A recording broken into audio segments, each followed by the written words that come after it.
ध्यान से।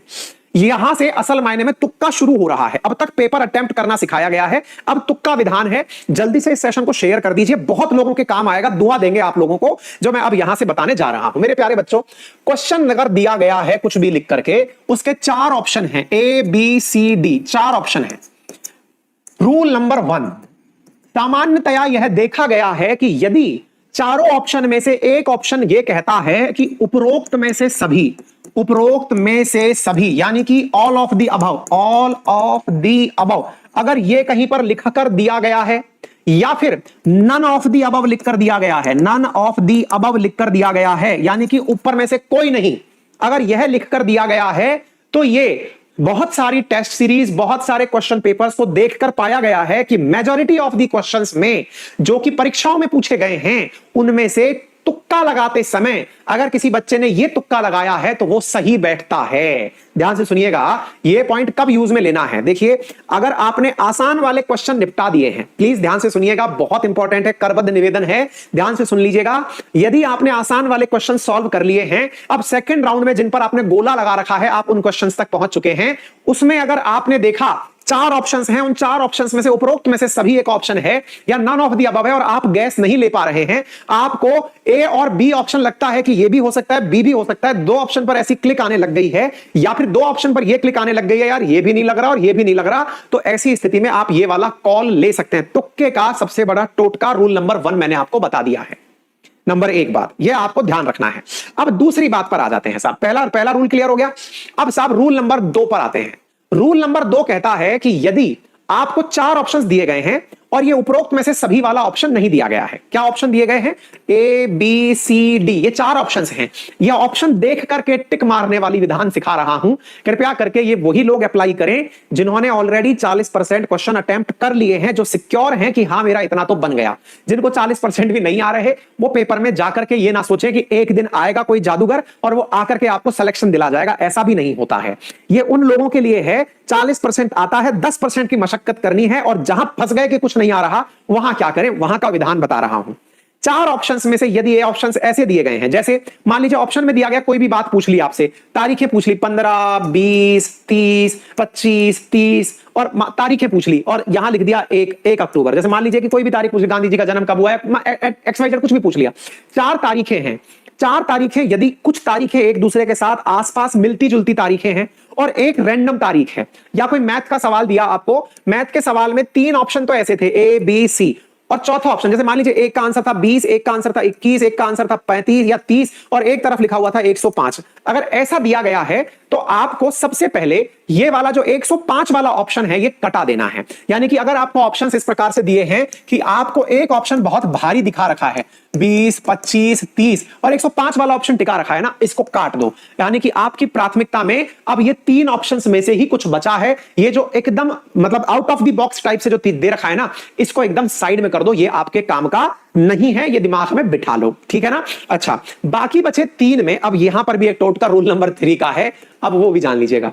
टोटका कहता है कि साहब ए बी सी डी अगर 4 ऑप्शंस हैं तो पेपर सेटर की ये मानसिकता होती है कि वो कभी भी ए आंसर नहीं सेट करता, बहुत ही रेयर होता है। हालांकि एनडीए सीडीएस में तो एक बार ऐसी प्रक्रिया हो गई थी कि बच्चे तुक्के लगा लगा के क्वेश्चन सॉल्व करके आ रहे थे, तो वहां पर ये सेट कर दिया गया था कि 25 सवालों के आंसर ए होंगे, 25 के बी होंगे, 25 के डी, यानी 25% ए, 25% बी, 25% सी। लेकिन जो स्टेट पीसीएस का एग्जाम है वो इतना लेवल तक नहीं सोचते कि हाँ भाई इनके ऑप्शंस पर भी काम करना है। वो तो बेचारे ऐसे होते हैं कि परीक्षा होने के बाद में भी ऑप्शन करेक्ट करवाने आते हैं, सॉरी सर हमने ऑप्शन गलत दे दिए थे। ये हाल है स्टेट पीसीएस के, ठीक है ना। ऐसी स्थिति में ये ध्यान रखिएगा, अगर आपसे कोई ये कहे कि बताइए कोई क्वेश्चन बनाइए, क्वेश्चन बनाते समय आप क्वेश्चन बनाएंगे, 4 ऑप्शन बनाएंगे, आपका कभी भी ये प्रयास नहीं होगा, आप खुद पेपर सेटर के रूप में बैठिए कभी, तो आपको ये समझ में आएगा कि आप कभी भी ऐसी गुस्ताखी नहीं करेंगे कि आप पहले ही ऑप्शन के अंदर आंसर डाल दें। अक्सर आपने कई बार देखा होगा, जब कोई आपसे सवाल पूछता है बता इसका आंसर क्या होगा, और वो ए ऑप्शन में आपने राइट आंसर बोल दिया, तो राइट आंसर आप खुद भी नहीं बोलेंगे। ऐसे ही एग्जामिनर भी हमारी तरह इंसान होता है, वो भी अगर आपको कुछ नहीं आ रहा है तो तुक्के में कभी ए आंसर मत लगाना, ये टोटका है, बहुत बड़ा वाला टोटका है, ठीक है ना। तो याद रखिएगा कि जो ए वाला ऑप्शन है ना, इसे तुक्के में बचाइएगा कि भाई तुमसे ना हो पाएगा, तुम छूट जाओ। अगेन यहां पर 3 आंसर ऐसे आपके पास बच के आएंगे जिनमें से आप कोई आंसर निकाल सकते हैं, ठीक है ना। तो मोस्ट प्रोबेबली जब भी तुक्का लगाना हो तो तुक्के लगाने के विधान में बी और सी ऑप्शन को आप प्राथमिकता दें, यह हमारी तरफ से आपको दी गई नसीहत है। अब कई बच्चे पूछेंगे सर ये आपने जो बातें बताई इसका कोई फायदा है क्या? मान लीजिए कि आपने तो बता दिया, हमारे लिए वाकई में ये बात फायदेमंद है क्या? मैंने कहा चलो बात फायदे की कर लेते हैं। मान लीजिए कि आपने एक बार के लिए आरएएस का एक एग्जाम दिया, आरएएस प्रीलिम्स का फिलहाल बच्चे एग्जाम देने जा रहे हैं।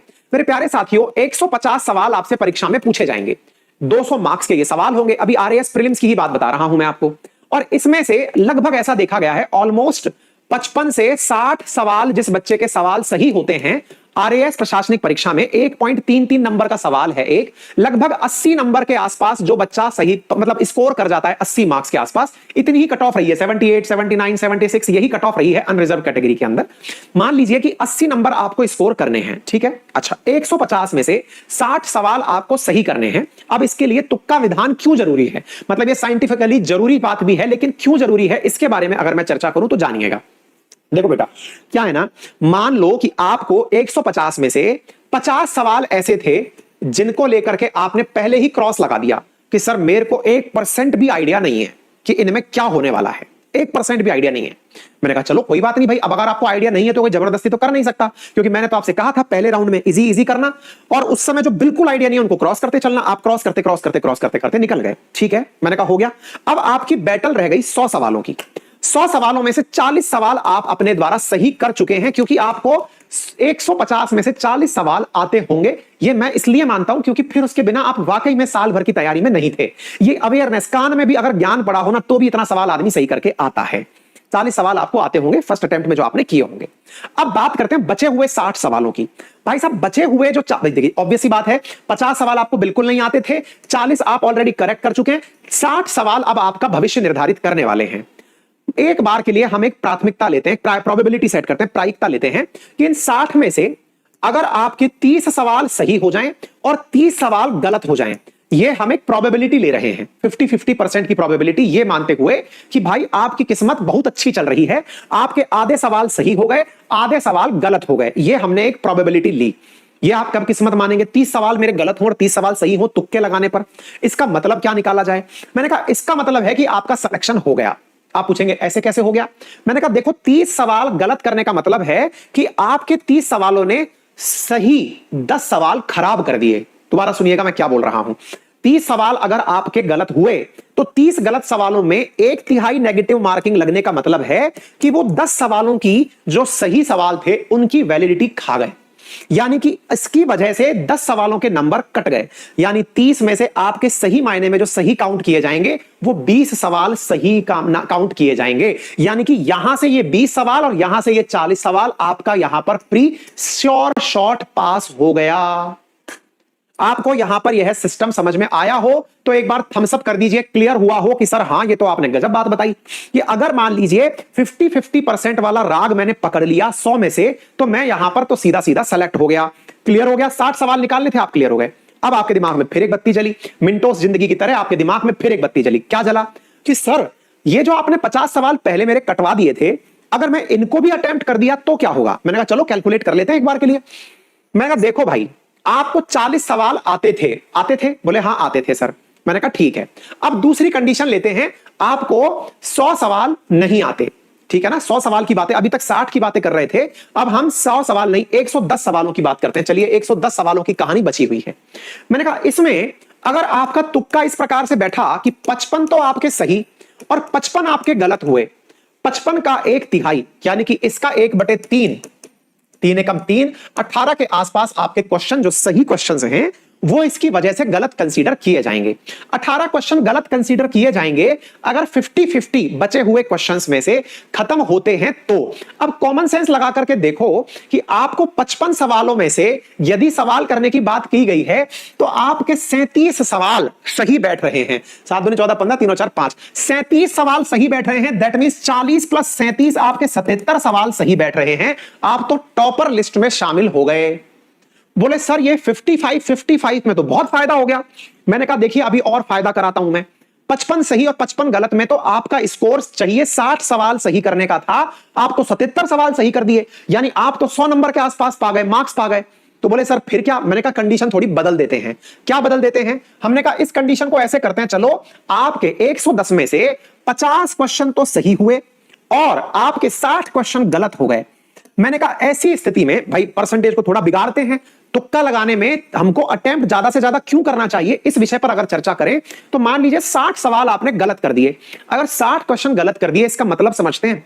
इसका मतलब है कि 1/3 नेगेटिव मार्किंग होने पर आपने 20 क्वेश्चंस की बलि चढ़ा दी। कितने की? 20 उतार दिए, खराब कर दिए। 60 तो गए गए, 20 आपके इसमें से भी निकल गए, तो भी आप कितना बेनिफिट में हैं?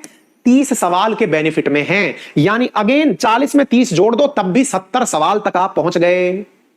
आप सोचकर देखिए कि आपका मेजॉरिटी क्वेश्चन गलत हो रहा है तो भी आपका नेगेटिव मार्किंग के बावजूद आप ओवरऑल पॉजिटिव में चले जा रहे हैं। फिर से एक कंडीशन क्रिएट करते हैं साहब। क्या कंडीशन क्रिएट करी? सर इन 110 सवालों में, ये मैं कब बोल रहा हूं? जब आपको 40 सवाल सही आते हैं। अब 110 सवालों में से हमने फिर कंडीशन थोड़ी सी अटपटी सी ले ली। हमने कहा भाई मान लो कि आपको 45 सवाल तो आते थे सही, इसके अलावा कितना बच गया भाई? 65 के आसपास, 5 4 9 10 65 के आसपास क्वेश्चन आपके ये हो गए। मैंने कहा 65 क्वेश्चन आपको ऐसे थे जो नहीं आते थे। अब क्या करें? अगेन इसका 1/3 निकाल लीजिए, एक और हाइपोथेसिस विधान से अपना प्री क्वालिफाई करा ले जाएंगे। अगर आओ तो एक बार के लिए थम्स अप करके बता दो, और थम्स अप कमेंट बॉक्स में होता है लेकिन सब्सक्राइब सामने होता है। विचार करिए कि आप इतने सारे विद्यार्थी लाइव हैं और मुझे लाइक कितना दिख रहा है। आधा भी ट्रिक आपसे साझा कर दी, टॉपर्स के सिलेक्शन की ट्रिक आपसे साझा कर दी। आपकी तरफ से ना इसको अब तक सब्सक्राइब किया गया, ना इसको लाइक किया गया, ना इसको शेयर किया गया। यार इतना सा मांगा जिसमें 1 पैसा आपका खर्च नहीं हो रहा है। तरफ से यही कह सकते